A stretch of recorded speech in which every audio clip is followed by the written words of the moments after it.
Hoy nos acercaremos a nuestras raíces y descubriremos un culto brujesco completamente olvidado y enmascarado por el cristianismo. También divisaremos sus raíces paganas. Bueno, espero que este vídeo os parezca súper curioso, os ayude en vuestra senda y os parezca entretenido y muy interesante. Así que, ¡empecemos!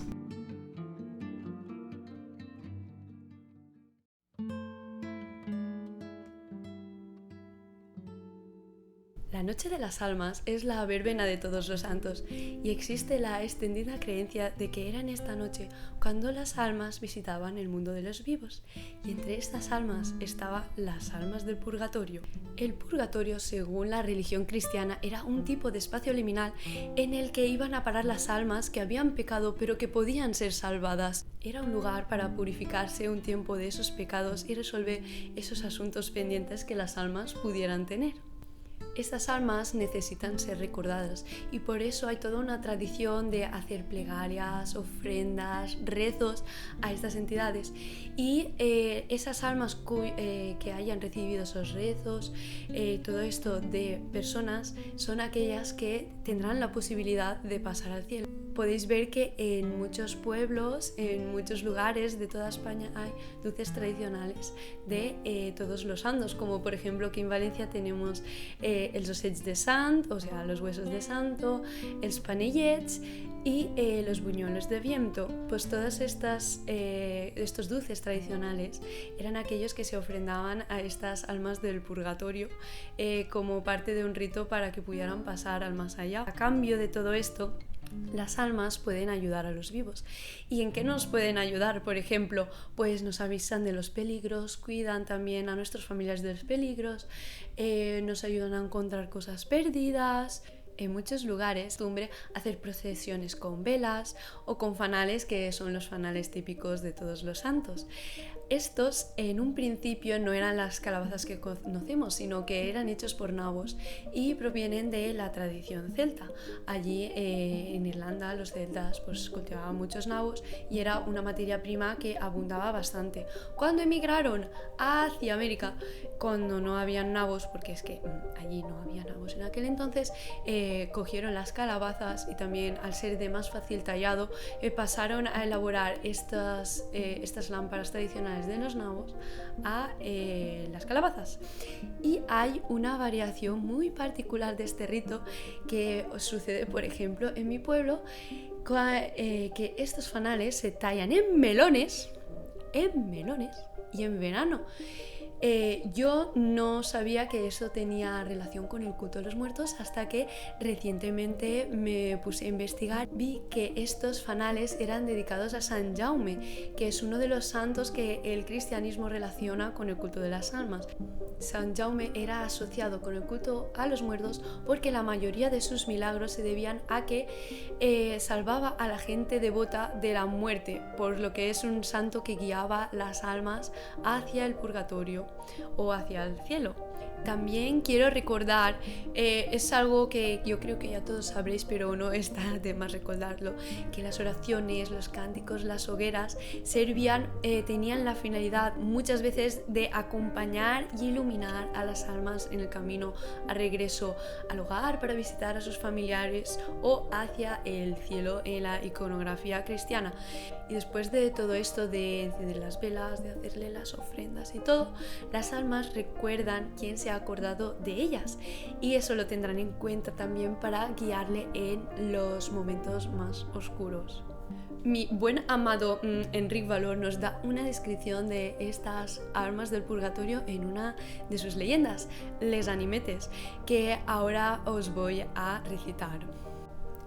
Y entraron 3 viejas, muy viejas, todas tapadas con gruesos mantos de lana negra. Una era jorobada y su nariz casi tocaba el suelo. La otra tenía los ojos hundidos y horriblemente ribeteados de rojo. La tercera mostraba un brazo mucho más largo que el otro y por eso hacía una pose muy escalofriante. En esta leyenda, para poneros en contexto, las almas son invocadas por la abuela de una joven que quiere que le ayuden a coser, a aprender a coser. En Instagram os dejaré la leyenda completa, pero sí vamos a comentarla un poco por encima. La muchacha ha encontrado a un caballero joven y templat, que se dice aquí en Valencia, o sea, muy guapo, de buen porte, y quiere casarse con él, pero el caballero no quiere casarse con ella porque no sabe coser, ¿sabes? No sabe coser. También tenemos que tener en cuenta la época en la que pertenece esta leyenda. Ahora mismo lo veríamos todo muy machista y todo lo que queráis, pero porfa, ponemos las cosas en contexto. Y entonces la abuela de esta niña reza a las almas del purgatorio para que ayuden, en este caso a un familiar, a aprender a coser y a conquistar a ese hombre que es tan de buen porte, de buena familia, era un buen partido. Las almas acuden en su ayuda y la situación se resuelve de una manera muy curiosa que, lo dicho, si queréis saber la leyenda completa os la dejo por Instagram. Pero bueno, en definitiva podemos ver aquí cómo ese culto tan extendido a las almas ha impregnado esta historia, esta leyenda. No digamos que sea cierta o no, pero siempre las leyendas tienen parte de verdad. Y en este caso vemos cómo está impregnada de todas estas creencias y todos estos cultos. También tengo que hacer aquí un aporte muy curioso, y es que no sé si os habéis dado cuenta que la leyenda se llama Les Animetes. En castellanos la traducción literal sería las almitas, que no tiene mucho sentido, pero ¿qué pasa? Que en valenciano se caracteriza mucho por el uso de diminutivos. ¿Qué pasa con el uso de diminutivos? Siempre indican cercanía, proximidad, familiaridad. Y en este caso, al decir les animetes, estamos indicando una relación de proximidad, de familiaridad al hacer ese diminutivo.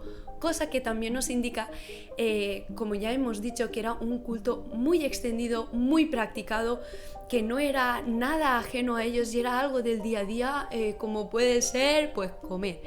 Incluso este culto a las almas era mucho más extendido que el de los santos, que ya he dicho, ahora mismo en un rato hablaremos de los santos.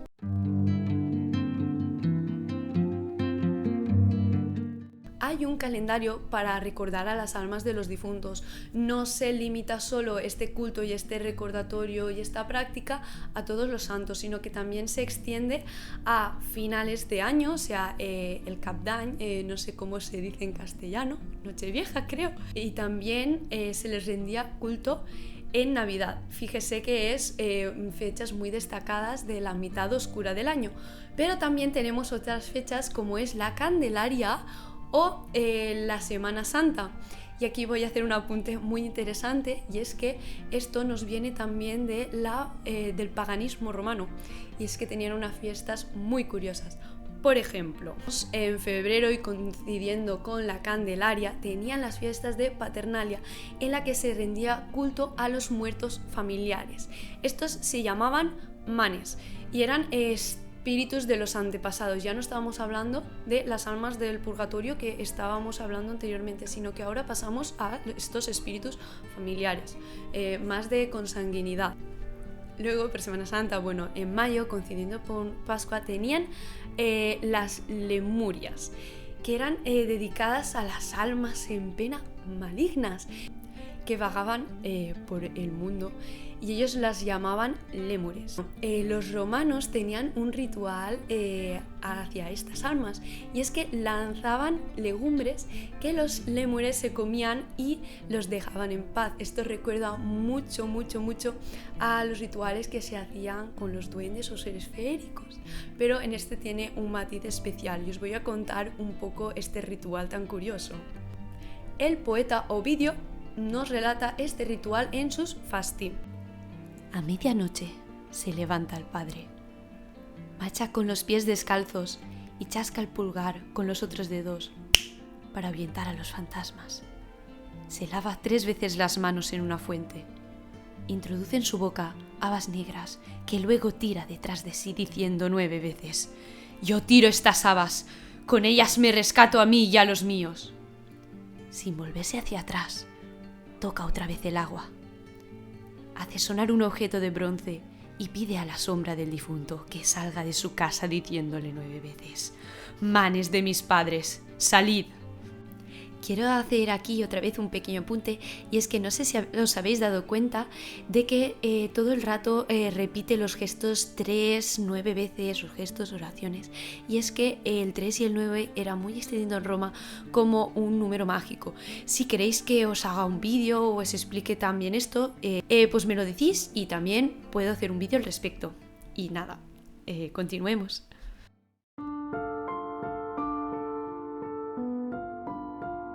Bueno, ¿qué es el novenario de ánimas? Bueno, es el espacio en que era como más propicio rezar a estas almas y se extiende desde el 2 de noviembre hasta 9 días. El ritual se llevaba a cabo en las iglesias o en los altares caseros. Ahora os voy a hacer una pequeña descripción de la iconografía, y es que en esta iconografía del ritual lo presidía la figura de la muerte. Y si queréis saber más o menos cómo se representaba la muerte, tenemos por ejemplo la carta del tarot de Rider Waite. ¿La recordáis? Pues es muy similar, pero que muy similar. Os la dejo por aquí para que sigáis mi descripción. Y es que la muerte presidía la escena sobre un caballo blanco a pie con la hoz y con un reloj de arena. Ya sabéis, reloj de arena, memento mori.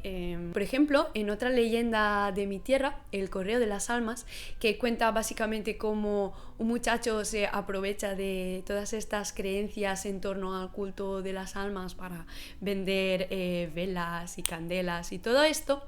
Bueno, en esta leyenda podemos ver también cómo era un altar tradicional aquí en Valencia. Encima del altar había un cuadro representando las almas del purgatorio. La mayor parte del cuerpo de las almas estaba envuelto por el fuego que cubría toda la zona inferior del cuadro. En la parte superior, bien sentada, figuraba pintada la Virgen que, acompañada del Espíritu Santo, reconfortaba a los penantes. Todas las almas tenían los brazos levantados en expresión suplicante, y en la boca y los ojos se les dibujaba un gesto de dolor y pena, que fundía el corazón de quienes miraban la pintura.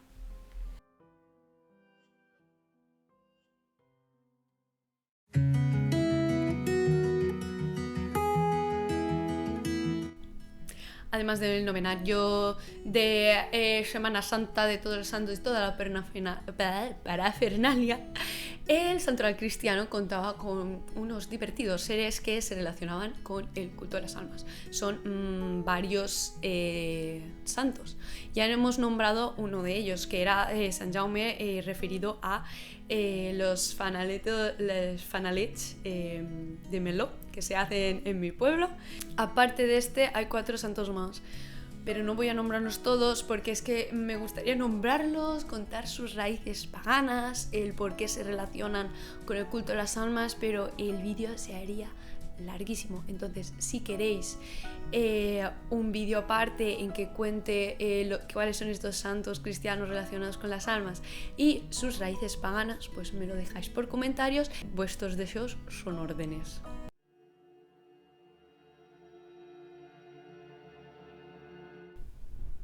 Bueno, el nombre de la calle de las almas es uno de los nombres más populares en cuanto a la nomenclatura urbana, y es que prácticamente cualquier pueblo de por aquí, por Valencia, tiene una calle de las almas. ¿Por qué es así? Porque esto viene dado del culto de los muertos, y es que esta era la calle principal por la cual pasaba las procesiones funerarias hacia el cementerio. Y por si esto fuera poco, en algunos lugares de por aquí, por Valencia, de nuestra geografía, por ejemplo en el Olocau, el Camp de Túria, cuenta la leyenda que en la calle de las almas había una casa que estaba encantada por duendes bastante traviesos.